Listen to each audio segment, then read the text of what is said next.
अभी बड़ा हंगामा चला ना, और क्या मुस्कान ने नारा बुलंद किया। नारा तो किया बुलंद, उसने पूरे मिल्लत इस्लामिया के मुंह पे जूते मारे, जूते। समझ रहे हो? ओ हराम खोरो, कान खोल के सुन लो। क्या कौमे मुस्लिम के पास पैसे नहीं है कि वो स्कूल और कॉलेज कायम करे? क्या आप मुझे बता सकते हैं नागौर डिस्ट्रिक्ट में मुसलमानों का कोई कॉलेज है?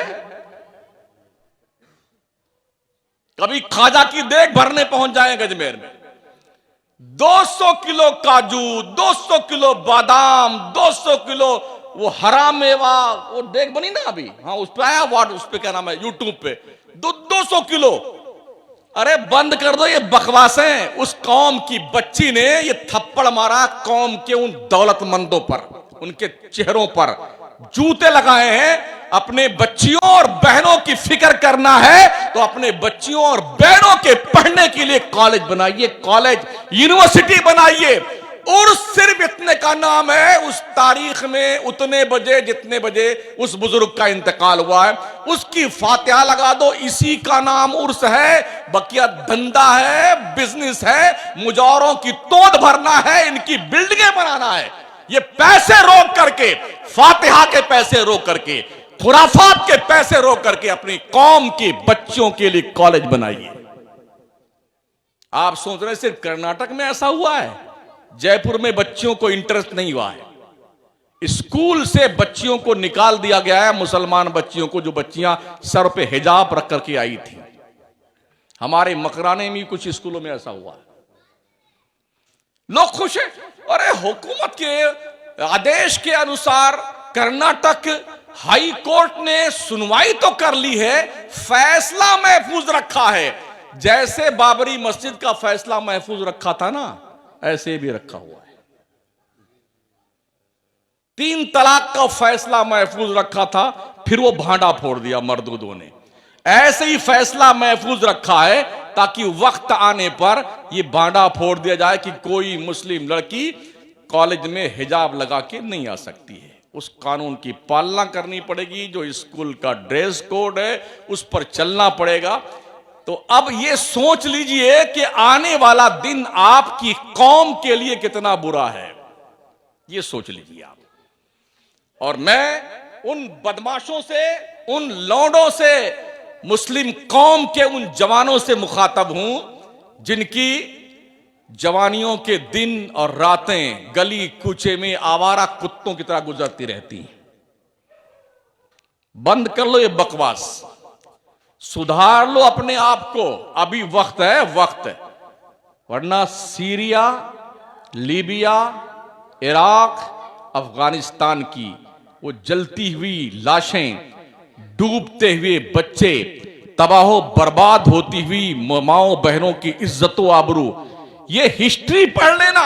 जो कौम आवारा हो जाती है, बेगैरत हो जाती है, बेहया हो जाती है, बेशरम हो जाती है, फिर अल्लाह की लाठी उस कौम पे पड़ती है।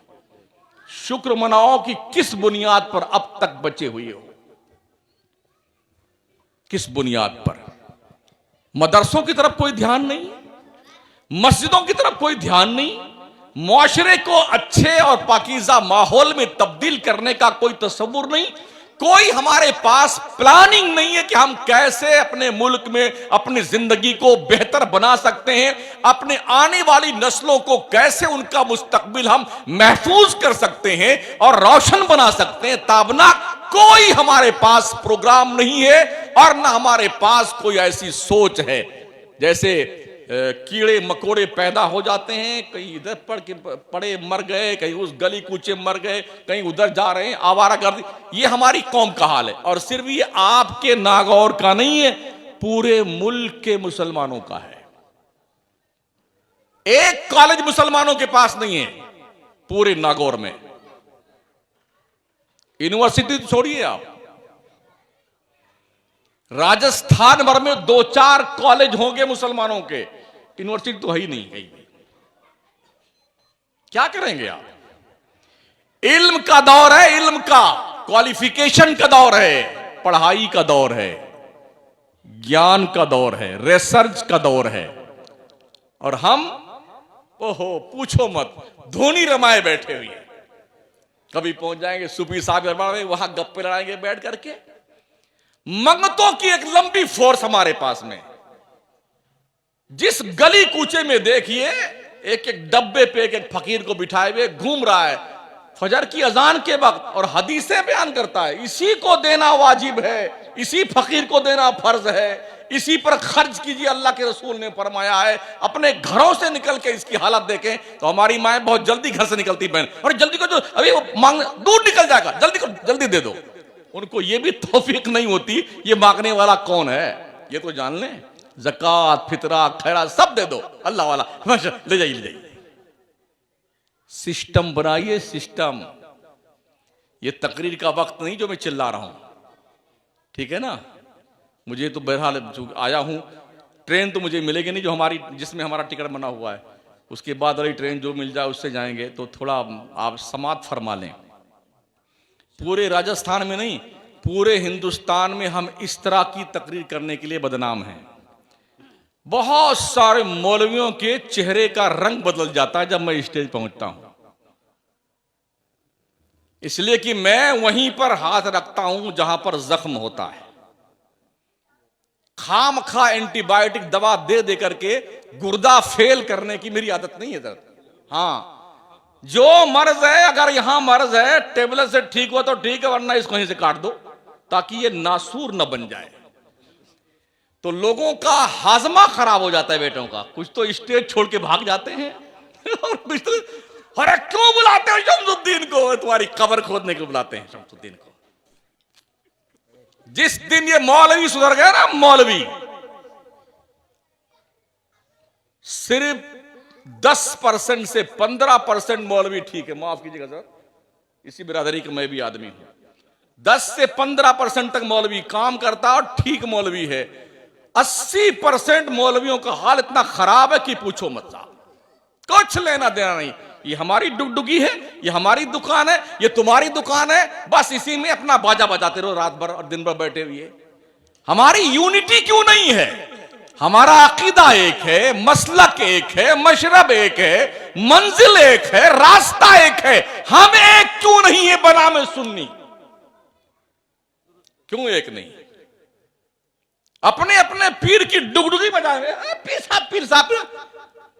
मरदूदों कान खोल के सुन लो, वो उस तरह के मौलवी जो इस नेचर के हैं।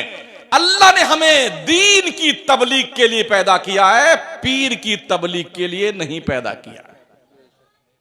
पूरे कुरान में किसी पीर का जिक्र नहीं है और हदीस की किसी किताब में किसी पीर का जिक्र नहीं है। अगर है तो मुझे बता दो ला करके। पीरी मुरीदी का रीजन क्या रहा है, जरा इस पे गौर कीजिए। आप शुरू कीजिए सरकार हसन बसरी, बहुत दूर के गौस पाक को ले लीजिए। आप क्या करते थे ये पीर लोग? ख्वाजा उस्मान हारूनी को देखिए, सरकार ख्वाजा गरीब नवाज को देखिए, मखदूम अशरफ सिमनानी को देखिए, इमाम अहमद रजा सरकार को देखिए। ये लोग क्या करते थे मुरीद करके? बिल्डिंग बनाते थे, पैसा इकट्ठा करते थे, गाड़ियां खरीदते थे? जी नहीं। ये लोग जिसको मुरीद करते थे ना, उसे अल्लाह का वली बनाते थे। देख लीजिए, जितने मुरीद ख्वाजा गरीब नवाज के हैं, हर मुरीद अल्लाह का वली है।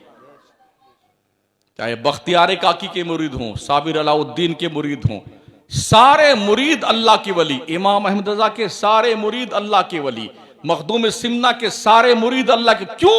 इसलिए कि वो मुरीद की तरबियत करते थे। इसलिए मुरीद नहीं करते थे कि पीर का बंगला बने, एक कोठी बने। हमने देखा है पीरों के, एक कोठी कलकत्ता में है उसी पीर की 2 करोड़ की, उसी की कोठी मुंबई में 3 करोड़ की, उसी की कोठी अहमदाबाद में 2 करोड़ की, उसी की कोठी लखनऊ में 3 करोड़ की। रहता कौन है? एक चपरासी रहता है झाड़ू पोछा लगाने के लिए। और जब पीर आएगा तो फिर सारे मुरीद पहुंचे, जिंदाबाद जिंदाबाद जिंदाबाद जिंदाबाद। 3 दिन मरदूद रहते वहां पर, लूट खसोट के खाते हैं मुरीद। और मुरीद समझता आप जन्नत मेरे बाप की हो गई। कसम खुदा के इतना मारे जाओगे ना, पीर भी इतना कूटा जाएगा, भेजा बाहर निकल आएगा उसका पीर का। और ऐसे मुरीदों की वो धुनाई होगी, शक्लें नहीं पहचानी जाएंगी, शक्लें नहीं पहचानी जाएंगी। अपने दिल में झांक कर देखो कितना गंदा हो चुका है ये दिल। हरामखोरी, बेईमानी, लूट खसोट, गीबत, चुगली, बुराई, ये सब की आमाजगाह हमारा दिल बना हुआ है। अल्लाह वाले क्या करते थे? क्यों फरमाया गया अल्लाह का वली वो है जिसका चेहरा देखो तो अल्लाह की याद आ जाए। अल्लाह की ऐसे ऐसे बहुत कम है इस दौर में। वो जो बेचते थे दवाए दिल, वो दुकान अपनी बढ़ा गए।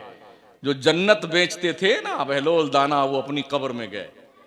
अब तो पीर देता